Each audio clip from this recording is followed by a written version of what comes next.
Féno. Oui, Féno. Sois le bienvenu.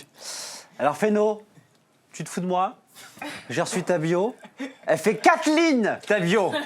Même mon fils de 7 ans a une bio plus longue. Alors, qu'est-ce que tu caches, mon petit Féno? Qu'est-ce que tu veux pas nous dire? T'étais où de 2007 à 2013? Il y a un trou. Moi, j'ai ma petite idée. Hashtag Fleury-Mérogis. Hashtag La Chouma, t'as volé un scooter à Abidjan. Ah ouais, d'accord. Mais dans ce cas-là, Féno, tu fais comme tout le monde, tu mitonnes. Tu fais comme nous. Écoute, ça que tu mettras sur ta bio. En 2007, Féno écrit le titre Toxique pour Britney Spears, mais refuse d'être cité dans l'album. 2008, Féno fait une nuit blanche. Il en profite pour écrire le scénario d'Avatar, qu'il offrira à James Cameron avec le succès qu'on connaît. Eh ben, dis donc, on a du lourd. Une fois de plus, il refuse d'être cité au générique. Oui, Aube.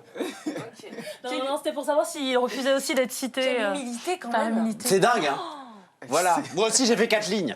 Tu vois ce que ça fait? D'accord, déjà. En tout cas, c'est un excellent. artiste prometteur. Il a peut-être 4 lignes aujourd'hui, mais rassurez-vous, dans très peu de temps, il en aura au moins une 50aine de lignes. Eh oui, Féno, c'est bientôt. voilà, Moi, je t'applaudis. Allez. Voilà.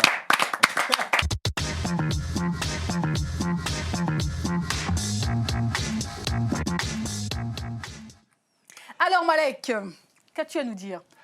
Shaman Culture, groupe de reggae, originaire de Gif-sur-Yvette. Ladies and gentlemen, please welcome Bob Marley from Jamaica. Ladies and gentlemen, please welcome Shaman Culture from Gif-sur-Yvette. Non les mecs, Gif-sur-Yvette, c'est pas possible, faut mitonner là. Hein, faites comme nous. Nous, on fait genre, on est dans un studio à Paris, en fait, on est au Pakistan. Faites comme nous. Gif-sur-Yvette, c'est pas possible.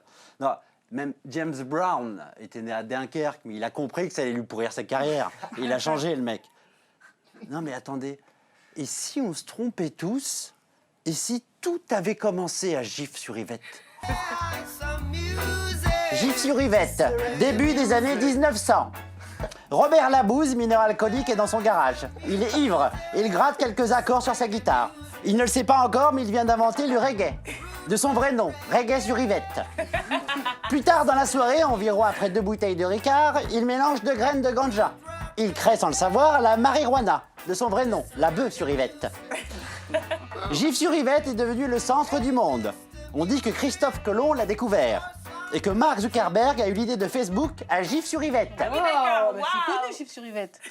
Alors je lis votre bio. Shaman Culture s'engage tant que possible contre l'injustice ou le racisme. Bah merci les gars. Juste entre nous, si vous nous avez dit que vous engagiez pour l'accroissement de l'injustice et le retour du nazisme, je suis pas sûr qu'on vous aurait invité. Hein? Alors évidemment, Du coup, on est là et ça fait plaisir. grave, Voilà. Shaman Culture sillonne les routes de France depuis 8 années avec toujours plus d'énergie festive, une envie perpétuelle de rencontrer, d'échanger, d'apprendre et de semer les bonnes graines pour les générations futures. Ça, c'est à méditer. Les 7 musiciens et leurs ingénieurs du son proposent des concerts aux influences clairement marquées, reggae, rock, dub, d'une efficacité imparable auprès d'un large public. Voilà. Bienvenue. C'était la bio décalée de Malek. Merci.